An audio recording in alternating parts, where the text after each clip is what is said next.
Welcome back to Skytech-Lens. Let's talk about Canada, the polite, snowy neighbor we rarely notice until we need a Christmas movie set or a currency explained. It's the land of maple syrup, hockey, and people who apologize when you bump into them. For decades, Canada has been the reliable, quietly competent friend to the South, always ready with a smile, a snow shovel, or a cameo in your favorite holiday film. But beneath that frosty exterior, there's a simmering tension that's been building for years. Lately, though, our relationship has soured. The border, once a symbol of friendship and open trade, now feels more like a line drawn in the snow, one that's getting harder to cross, especially if you're carrying a truckload of dairy. What used to be a friendly handshake is now a passive-aggressive standoff over, of all things, milk. Yes, milk, the stuff you pour on your cereal or stir into your coffee, has become the unlikely flashpoint in a cross-border feud. The U.S.-Canada trade partnership, once rock solid, is now as tense as a family Monopoly game gone wrong. The culprit? Dairy. It's not just about milk, but cheese, butter, and all the creamy goodness that fills grocery store shelves. Suddenly, the world's friendliest border is the site of a dairy drama. Yes, the most wholesome of industries has sparked a full-blown economic feud. Farmers on both sides are worried about their livelihoods, and what started as a simple disagreement has turned into a battle for survival in the dairy aisle. America wants in on Canada's tightly controlled dairy market, but Canada's supply management system keeps the door locked and tariffs sky high. Canadian farmers argue that without these protections, their family farms would be wiped out by cheaper American imports. Meanwhile, U.S. producers see a lucrative market just out of reach, blocked by what they call unfair barriers. This has escalated into a trade war, dragging in everything from steel to cars, like two roommates fighting over milk and torching each other's stuff in retaliation. Tariffs have been slapped on products far beyond dairy, and industries that once thrived on cross-border cooperation now find themselves caught in the crossfire. Now, in late 2025, two allies are locked in a standoff that's both serious and absurd. Canada defending its farmers, the U.S. demanding access, and a president who treats trade like reality TV. Politicians on both sides are making big promises, while ordinary people just want affordable groceries and stable jobs. This is how a butterfat dispute became a continental crisis. What started as a technical argument over milk quotas and tariffs has snowballed into a symbol of national pride, economic anxiety, and political theater. Buckle up. It's going to be a bumpy ride. The next chapter in North American relations is being written in milk, and no one knows how or when this dairy drama will end. If you're going to start a trade war, you need a reason. It could be a legitimate concern, like protecting domestic industries or addressing unfair trade practices. But sometimes the reason is just a convenient excuse, or just pick one at random. In the complex world of international trade, the reasons behind tariffs can often seem arbitrary or even capricious. In 2025, President Trump slapped a 35% tariff on Canadian goods, blaming fentanyl, as if tariffs could stop drug smuggling. The move was controversial and raised eyebrows on both sides of the border. The real target? Canada's dairy protections. These protections have long been a point of contention, with American farmers feeling they are at a disadvantage. Trump's message was clear: nice economy, shame if something happened to it, unless you give us your cheese. It was a bold and aggressive stance, aimed at forcing Canada to open up its dairy market. Then came a 50% tariff on Canadian steel and aluminum, hitting the heart of North American manufacturing. These industries are deeply integrated across the continent, making the tariffs particularly disruptive. These metals are essential, so the tariffs punished not just Canada but American manufacturers and consumers too. The ripple effects were felt in higher prices and strained supply chains.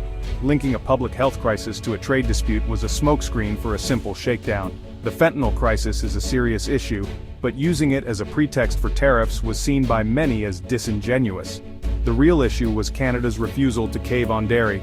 Canadian farmers and politicians stood firm, unwilling to compromise their long-standing protections. This was less about border security, more about ego, and millions of livelihoods caught in the crossfire. The stakes were high and the consequences far-reaching. Welcome to the tariff tantrum, a complex web of economic and political maneuvers, where the real reasons are often hidden behind a veil of rhetoric and posturing. So how did Canada respond to these economic grenades lobbed over the border? When faced with mounting pressure from its largest trading partner, Canada didn't just flinch or fold. Instead, it doubled down on its commitment to protect its homegrown industries, especially the ones closest to the Canadian identity, like dairy, by building a legislative fortress, one that would be nearly impossible to breach. This wasn't just about economics, it was about national pride, rural livelihoods, and the power of law to draw a line in the sand. In June 2025, after months of heated debate and public outcry, Parliament passed Bill C-202. This landmark legislation made it illegal for any government to sacrifice supply-managed sectors, dairy, poultry, eggs, in any future trade deal. No loopholes, no exceptions. The message was clear. These industries were off-limits, no matter what was on the negotiating table. Canada effectively locked its dairy industry in a legal panic room. No more market access for American milk, cheese, or other supply-managed goods, no matter how intense the pressure from Washington or how sweet the trade incentives. It's a bold move, one that shields thousands of family farms, especially in Quebec and Ontario, where dairy is more than just a business, it's a way of life. For many rural communities, this law is a lifeline, ensuring stability and protecting generational livelihoods. But there's a trade-off.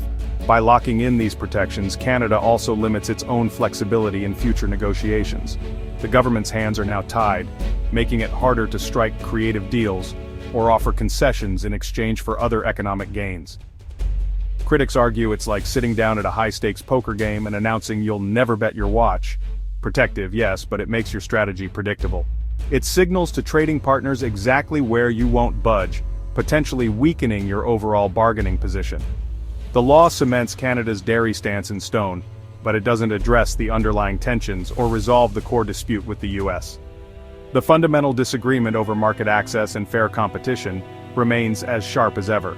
To the U.S., this is an unfair barrier, a wall that blocks their products and undermines free trade. But to Canadians, it's a matter of agricultural sovereignty, a way to defend their food system and rural culture from outside influence.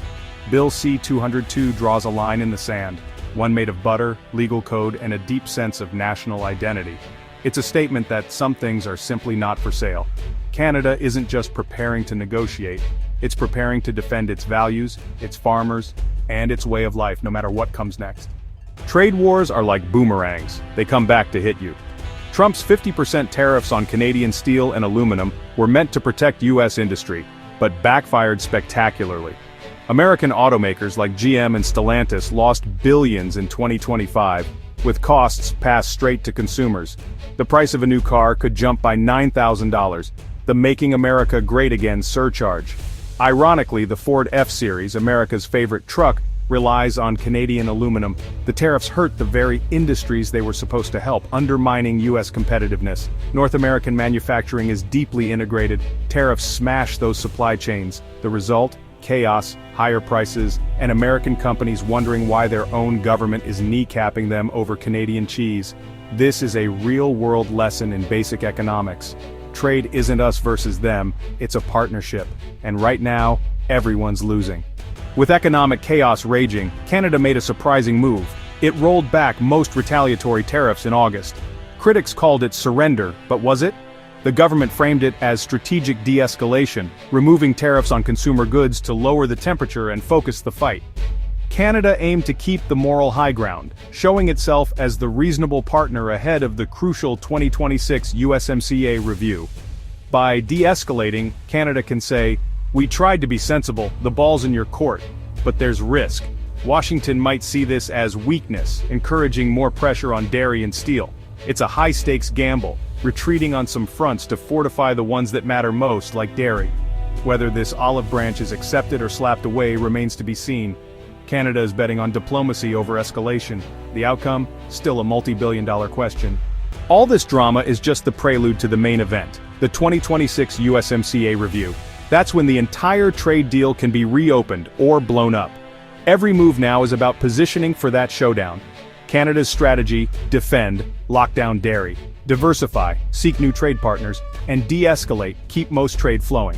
The big fear? Trump tying trade to unrelated issues, defense, climate, security, turning negotiations into a test of loyalty. Canada wants to keep talks about economics. Trump wants leverage everywhere. The outcome is anyone's guess: a grand bargain, a total breakdown, or a tense status quo. The only certainty? The road to 2026 is a nerve-wracking game of diplomatic chicken. The continent's prosperity hangs on who swerves first, and with one driver willing to steer into oncoming traffic, everyone should be nervous. Thanks for watching. Subscribe the channel for more updates. Thanks.